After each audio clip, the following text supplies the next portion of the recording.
Hi friends, నమస్తే. Welcome to our YouTube channel ఈబయో జగదీశ్వర్. మనము ఎల్ఎన్పీజీ గారు రచించిన ప్రశ్నలే సమాధానాల బుక్ గురించి మనము ఆడియో బుక్ అనేది వింటున్నాం ఫ్రెండ్స్. గత విభాగంలో మనకు అనుకూల ప్రభావం ఏర్పరిచే 6 అద్భుతమైన నైపుణ్యాల గురించి తెలుసుకున్నాం ఫ్రెండ్స్. మనము ఈరోజు ఈ విభాగము వచ్చేసి ఆహాభావాలు, ఆ సంజ్ఞలను చదవడం ఎలాగా, దాని గురించి మనము తెలుసుకుంటున్నాం ఫ్రెండ్స్. ఇప్పుడు దాదాపు ప్రతి ఒక్కరికి ఇతరుల ధోరణిని అతడు లేదా ఆమె ప్రవర్తన ద్వారా చదవగలగడం సాధ్యమేనన్న సంగతి తెలుసు.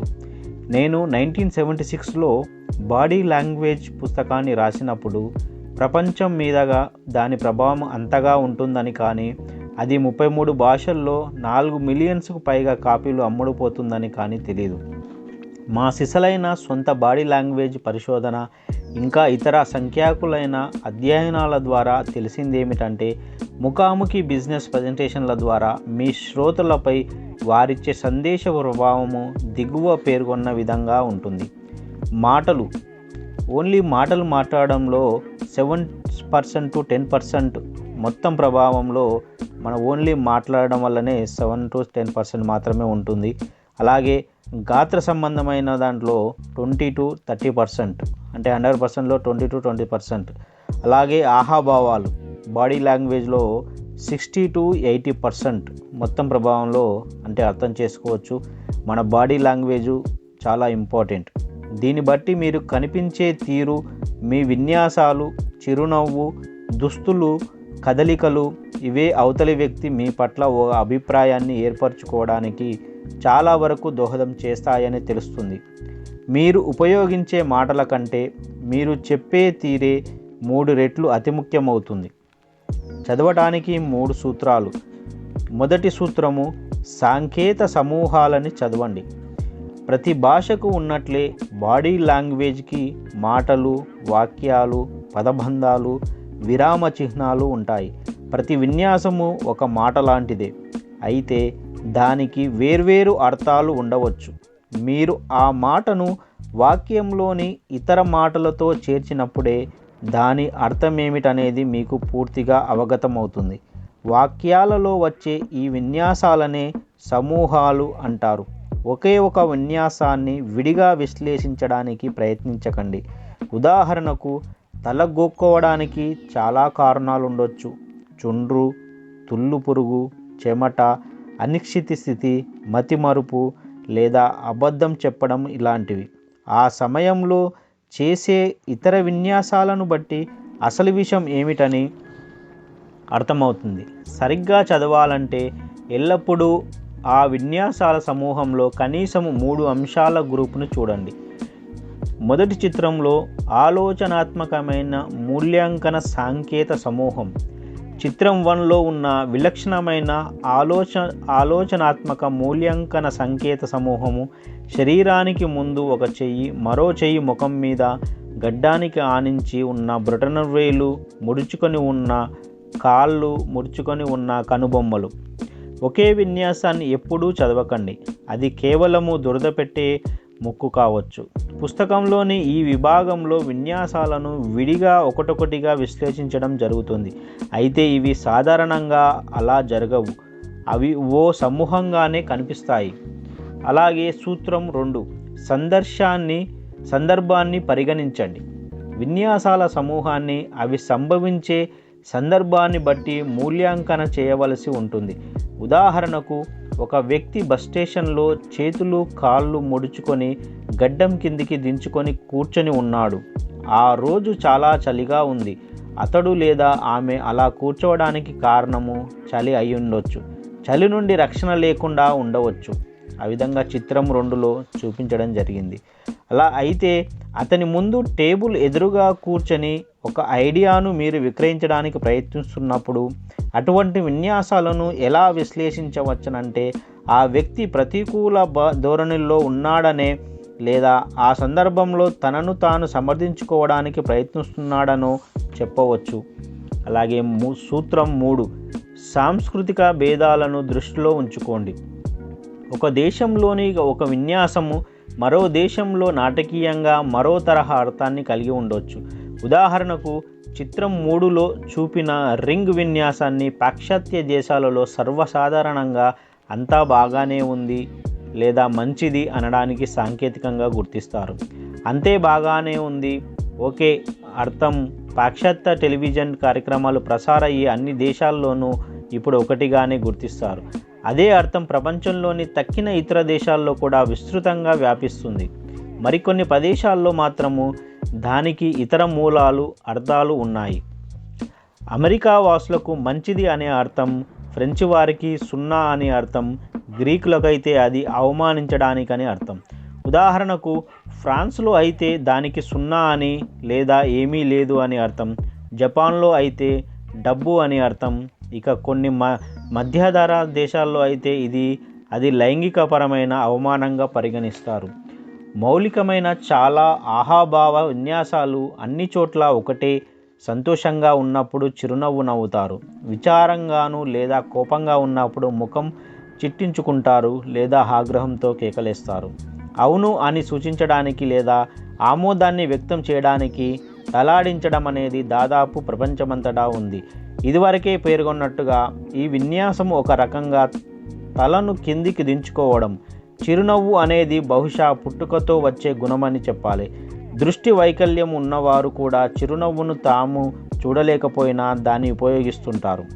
ఈ అధ్యయనంలో సులువైన అహాభావ విన్యాసాల నిఘంటువు ఒకటి అందిస్తున్నాను. ఆ విన్యాసాలు దాదాపు అన్ని సంస్కృతుల్లోనూ సామాన్యంగా ఉంటాయి. వీటినే మీరు ముఖాముఖి బిజినెస్ ప్రజెంటేషన్లో చాలా వరకు చూసే అవకాశం ఉంటుంది. మహిళలే ఎందువల్ల సమర్థంగా అర్థం చేసుకోగలుగుతారు, పురుషులు ఎందువల్ల మాట వినరు, స్త్రీలు ఎందువల్ల మ్యాపులు చదవలేరు అనే పుస్తకంలో మేము రాసినట్లుగా పురుషులు మస్తిష్మాలు చిన్న చిన్న శబ్దహీనమైన సర్వసంబంధ సందేశాలను అర్థం చేసుకోవడానికి అనుకూలంగా ఉండవు. అందుకే మహిళలు చాలామంది పురుషులను ఇతరుల అవసరాలు లేదా భావాలను లెక్క చేయని వారిగాను లేదా మొద్దుబారిన వారుగాను తరచుగా అభివర్ణిస్తూ ఉంటారు. సాంఘిక సమావేశాలు జరిగే సందర్భాలలో స్త్రీలు పురుషులతో అంటుంటారు, నేను మీ వంక చూసినప్పుడు మీకు తెలియలేదా, పార్టీ నుంచి ఇంటికి వెళ్ళిపోదామనడం మీకు అర్థమే కాలేదు అని విసుక్కుంటారు. కంటి సంజ్ఞలను బట్టి చాలామంది మహిళలే అలా అర్థం చేసుకోగలరు, కానీ చాలామంది పురుషులు తెలుసుకోలేరు. పురుషులు కఠినులేమి కారు, అయితే వాళ్ళ మస్తిష్మాలు మాత్రము అహాభావాల సూక్ష్మ సంకేతాలను చక్కగా చదవగలిగేలా ఉండవు. అలాగే ఎవరైనా ఒక వ్యక్తి సమూహ అభిప్రాయానికి బాధపడ్డాడని లేదా అసమ్మతి ఫీల్ అవుతున్నాడని చూసినట్లుగా ఒక మహిళ చెబితే ఆమె నిజంగా ఆ బాధను ఆ సమ్మతిని చూస్తూ ఉందన్నమాట. ఆ సామూహిక అభిప్రాయానికి ఆ వ్యక్తి అహాభావాలు ఏకీభావాన్ని వ్యక్తం చేయడం లేదని అసమ్మతిని చూపిస్తున్నాయని ఆమె గ్రహించగలిగిందన్నమాట. మహిళలు ఆ సమ్మతిని, కోపాన్ని, వంచనను ఎలా చూడగలగరన్నది చాలామందికి ఎప్పుడు ఆశ్చర్యం కలిగించే అంశమే. ఎందుకంటే స్త్రీ మస్తిష్కంలా చాలామంది పురుషుల మస్తిష్కంలో అహాభావాల్లోని ఆ సున్నితమైన అంశాలను చదవగలిగేలా ఉండవు. అందులో స్త్రీతో ముఖాముఖిగా జరిపే సంభాషణలో అబద్ధం చెప్పడానికి ప్రయత్నించడం తెలివైన పని కాదు. అందుకు బదులుగా ఫోన్ చేసి చెప్పడమే సురక్షితం. అహాభావాలను చదవడం ఎలా నేర్చుకోవాలి? ఇతరుల విన్యాసాలు అధ్యయనం చేసి చదవడానికి, మీ సొంత విన్యాసాలను సచేతనంగా తెలుసుకోవడానికి ప్రతిరోజు ఒక 15 నిమిషాలను కేటాయించండి. ఎక్కడైనా సరే జనం కలుసుకొని పరస్పరం మాట్లాడుకునే ప్రదేశమే ఆ చక్కని చదువుకు సుక్షేత్రం అవుతుంది. సంపూర్ణ మానవ విన్యాసాల హరివిల్లును పరిశీలించడానికి ప్రత్యేకించి విమానాశ్రయమే సరైన స్థలం. ఎందుకంటే అక్కడే జనం బహిరంగంగా తమ కుతూహలము, ఆగ్రహము, విచారము, సంతోషము, అసహనము ఇంకా మరెన్నో భావోద్వేగాలను తమ విన్యాసాల ద్వారా వ్యక్తం చేస్తూ ఉంటారు. సాంఘిక కార్యక్రమాలు, వాణిజ్య సమావేశాలు, పార్టీలు అటువంటి అధ్యయనాలకు అనువైన సుక్షేత్రాలు. టెలివిజన్ చూడడం కూడా నేర్చుకోవడానికి విశిష్టమైన మార్గమే. శబ్దాన్ని ఆఫ్ చేసి దృశ్యాలను మాత్రమే చూస్తూ తెరపై ఏం జరుగుతుందో అర్థం చేసుకోవడానికి ప్రయత్నించండి. మళ్ళీ కొన్ని నిమిషాల తర్వాత అప్పుడప్పుడు శబ్దాన్ని వింటూ ఉంటే మాటలు లేని దృశ్యాలను ఎంత కరెక్ట్గా చదవగలిగారో మీరు చెక్ చేసుకోగలుగుతారు. ఆ తర్వాత మొత్తం కార్యక్రమాన్ని ఏ శబ్దము లేకుండా చూసి ఏం జరుగుతుందో తెలుసుకోవడానికి వీలవుతుంది. బదిరుల కార్యక్రమాన్ని ఎలా చూస్తారో అలా మీ బిజినెస్ ప్రజెంటేషన్ను వీడియో కెమెరా ఉపయోగించి రికార్డు చేయండి.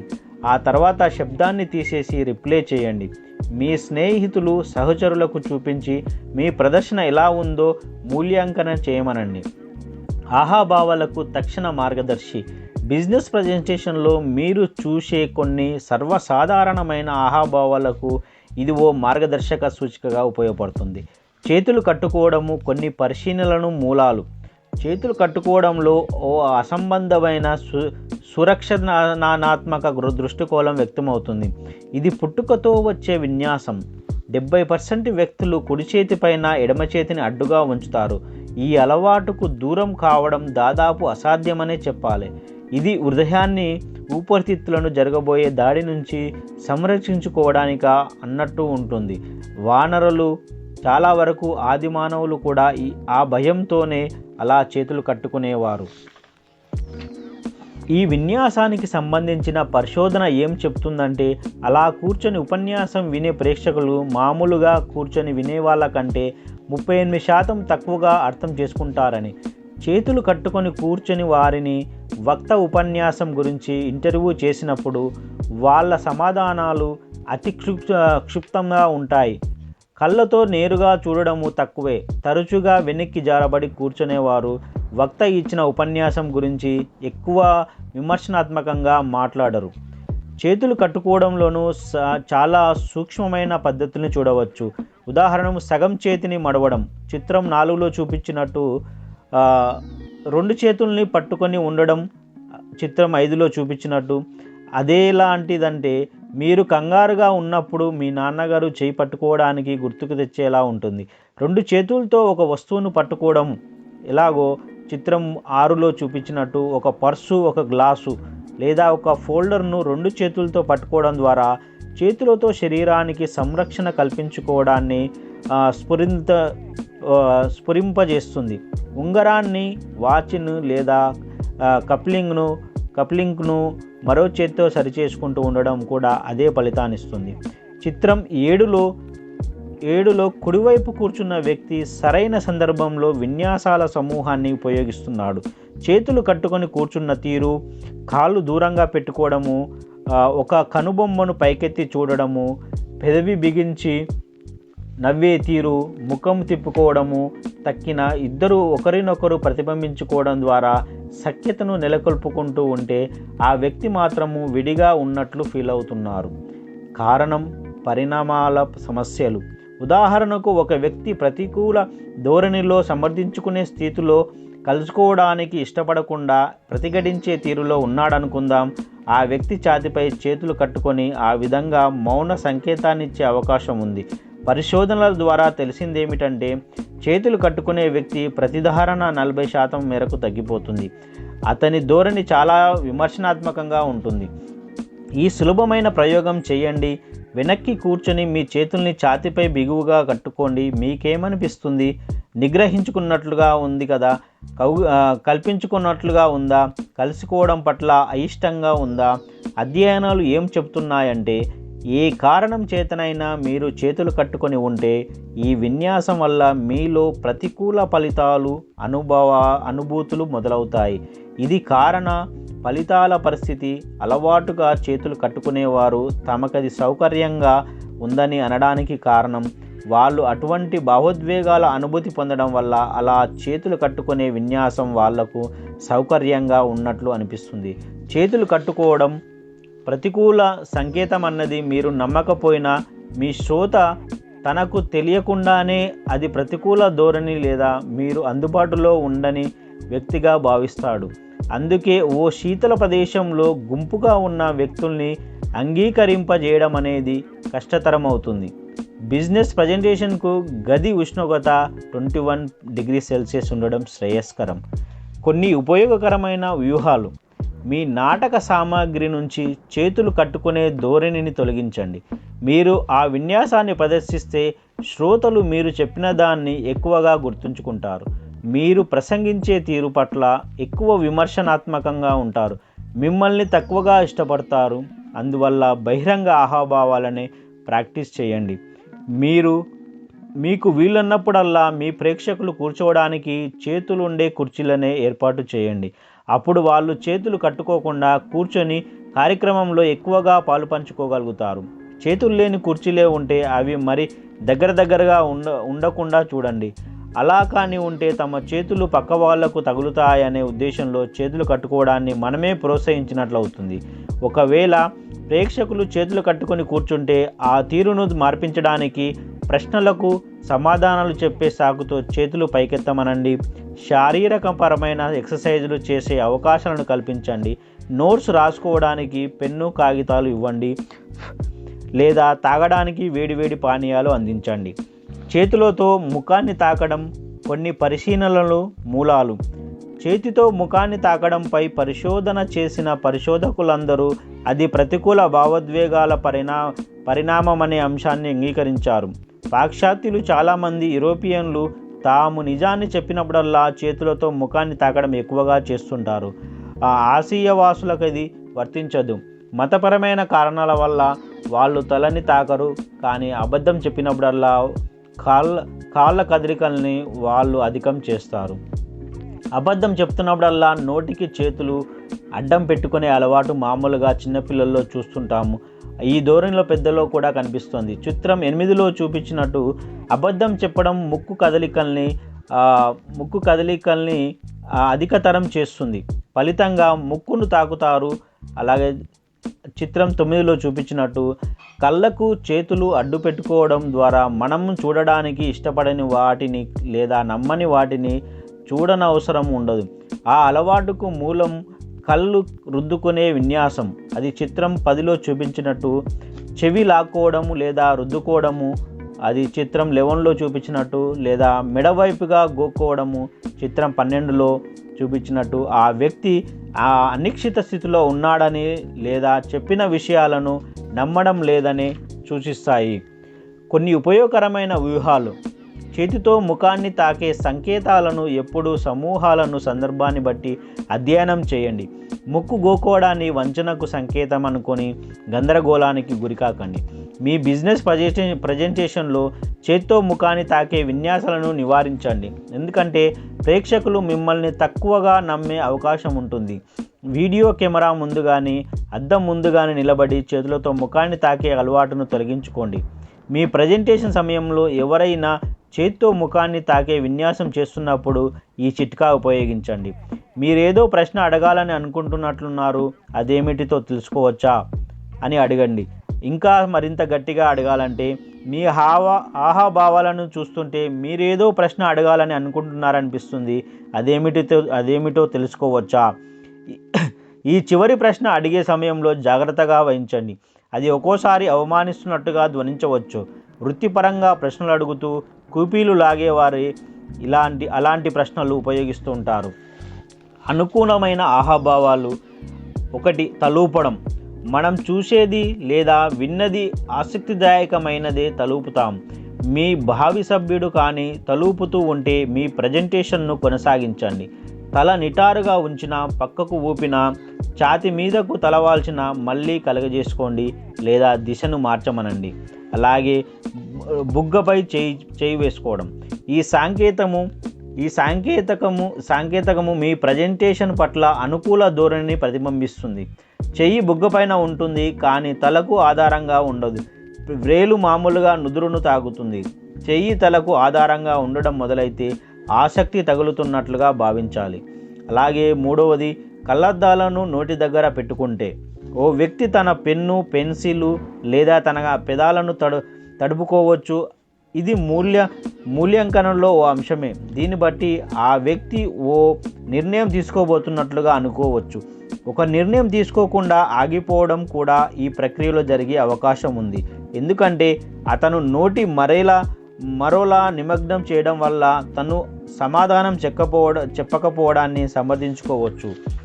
అలాగే జారపడడం. మనకు ఆసక్తిదాయకంగాను లేదా ఆకర్షణీయంగాను ఏదైనా కనిపిస్తే మనం దగ్గరకు వెళ్తాం. ఇది స్టార్టర్స్ పొజిషన్, ప్రారంభ దశగా భావించి గందరగోళానికి గురి కాకూడదు.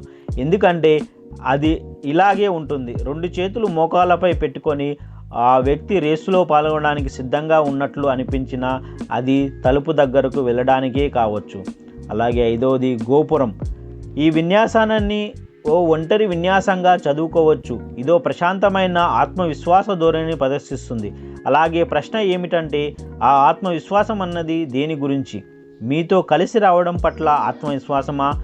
విశ్వాసం పట్ల తమకు గల పరిజ్ఞానము గుర్తించిన ఆత్మవిశ్వాసమా? ఇంతకు ముందే దీని గురించి అంతా విని తెలుసుకున్నారా? సందర్భాన్ని బట్టి ఆ సంకేతాలు సరైన సమాధానాన్ని తెలుపుతాయి. అలాగే చిత్రం 6లో బొటనవేళ్ళు బయటికి తెలిసేలా. కోటు జేబుల్లో నుంచి లేదా లేపల్స్ బ్రేస్లో నుంచి బొటనవేళ్ళు బయటికి కనిపించేలా చేసే విన్యాసం ఇది. అలా చేయడము తాము ఉన్నతులమని, ఆత్మవిశ్వాసం గలవారమని, ప్రశాంత చిత్తులమని తెలిపే సంకేతం. అది గోపుర విన్యాసం వంటిదే. ఈ ప్రేక్షకుల ముందు ఈ విన్యాసాన్ని ప్రదర్శించడం తెలివైన పని కాదు. దీన్ని అవతలి వాళ్ళు లెక్క చేయని లేదా అహంభావ ధోరణిగా పరిగణించవచ్చు. అలాగే 2 చేతులు తల వెనుక పెట్టుకోవడం. చిత్రంలో చూపించినట్టుగా ఇది ప్రత్యేకించి పురుషులకే పరిమితం అవుతుంది. నాకు దీని గురించి అంతా తెలుసు, నా వద్ద అన్నిటికీ సమాధానాలు ఉన్నాయి అనే ధోరణిని ఈ విన్యాసం ప్రతిబింబిస్తుంది. ఈ తరహా వ్యక్తిని ఇలా ప్రశ్నించడానికి ప్రయత్నించండి. దీని గురించి మీకు కొంత తెలుసునని మిమ్మల్ని చూస్తే అనిపిస్తుంది. దీని గురించి మీ అనుభవం ఏమిటో కాస్త చెబుతారా? అలా అడగడం వల్ల మీకు సహకారం లభించవచ్చు లేదా చర్చ జరగవచ్చు. అది ఆ విన్యాసానికి గల సందర్భాన్ని బట్టి ఉంటుంది. ప్రతికూల అహాభావాలు. మొదటిది విమర్శనాత్మక మూల్యాంకనం. ఇది ఎక్కువగా శ్రోత విమర్శనాత్మక భావాలను వెల్లడి చేసేలా ఉపయోగపడే విన్యాసం. చూపుడు వేలు బుగ్గ వైపుగా పైకి ఉంటుంది. బొటనవేలు గడ్డాన్ని ఆధారంగా చేసుకొని ఉంటే మధ్య వేలు పక్కగాను లేదా నోటిపైన ఉంటుంది. మీ అభిప్రాయం ఏమిటి అనే ప్రశ్న ఆ వ్యక్తి ఆసక్తిని వెల్లడి చేస్తుంది. అలాగే చిత్రం 2లో లేని దారపు పోగులు తొలగించడం. చొక్కా మీదో మరెక్కడో లేని దారపు పోగులను తొలగించుకున్నట్లుగా చేసే విన్యాసము చెప్పే విషయంపై ఆ వ్యక్తి అసమ్మతిని సూచిస్తుంది. ఆ వ్యక్తి మరోవైపు చూస్తూ ఏదో ఓ దారపు పోగు లాంటి దాన్ని తొలగిస్తున్నట్లుగా కనిపిస్తాడు. మీరేదో ఒక ప్రశ్న అడగాలని అనుకుంటున్నట్టున్నారు అని పలకరించడం వల్ల అలాంటి వ్యక్తులు సరైన విధంగా స్పందించవచ్చు. అలాగే కాలర్ లాక్కోవడం. ఒక వ్యక్తి మౌనంగా ఆగ్రహానికి గురై ఉంటే, నిదానాన్ని కోల్పోతే లేదా మోసానికి గురై ఉంటే దానివల్ల మెడపైన ఏదో గుచ్చుకున్నట్లుగాను అనిపిస్తుంది. దాంతో మెడపైన ఉన్న కాలర్ను వెనక్కి లాక్కుంటాడు. దీని గురించి మీరేమనుకుంటున్నారు అని ఆ సమయంలో ప్రశ్నించడం సమంజసంగా ఉంటుంది. అలాగే 4వది మెడలో నొప్పి. ఇక్కడ జరుగుతున్న దాన్ని ఆ భావ వ్యక్తీకరణ సరిగ్గా అభివర్ణిస్తుంది. ఒత్తిడి ఎక్కువ కావడము లేదా నిస్పృహల వల్ల ఓ వ్యక్తి మెడ వెనుక రుద్దుకోవడము లేదా చిన్నగా కొట్టుకోవడము చేస్తాడు. ఎవరైనా అతని విషయంలో నిజంగానే మెడపై నొప్పిలా పరిణమించినప్పుడు, మెడపై ఏదో గుచ్చుకున్నట్లుగా అనిపిస్తే దాని నుంచి బయటపడడానికి అలాంటి విన్యాసం చేస్తాడు. ఇది మెడలోని చిన్న ఎరెక్టా పిలేన్ అనే కండరాల కదలికల వల్ల ఏర్పడుతుంది. అలాగే 5వది మెల్లగా కళ్ళార్పడం. చికాకు పరిచే ఈ విన్యాసాన్ని తామే అందరికంటే శ్రేష్ఠులమని, తెలివైన వారమని, ధనికులమని లేదా చురుకైన వారమని భావించేవారు వినియోగిస్తూ ఉంటారు. ఈ ధోరణితో పాటు ఎదగడానికి అన్నట్లుగా వాళ్ళు ఖాళీ మడమలను పైకి ఎత్తడం కనిపిస్తుంది. తాము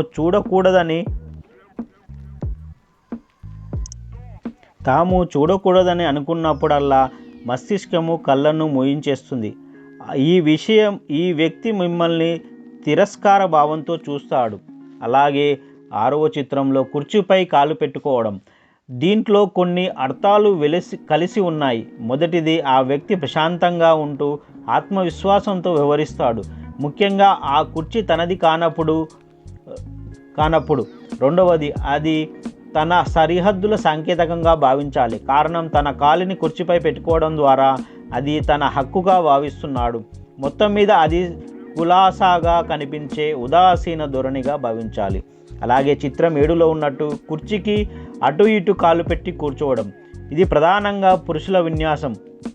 ఇది ఒక వ్యక్తి ఆధిపత్యాన్ని లేదా ఔన్నత్యాన్ని సూచించే విన్యాసం. కుర్చీ వెనుక భాగము జరగబోయే దాడికి రక్షణగాను, కాళ్ళను వ్యాపింపజేయడం తన ఆధిపత్యానికి విశిష్టమైన ట్రిక్కుగాను చూపడం అన్నమాట. ఈ తీరులో ఉన్నవారితో ఎప్పుడు వాదించకండి. దానికి బదులు వాళ్ళు పాల్గొనేలా చేయండి లేదా కుర్చీని సరిగ్గా తిప్పుకొని కూర్చోమనండి. అలాగే చిత్రం 8లో చూపించినట్టు మెల్లగా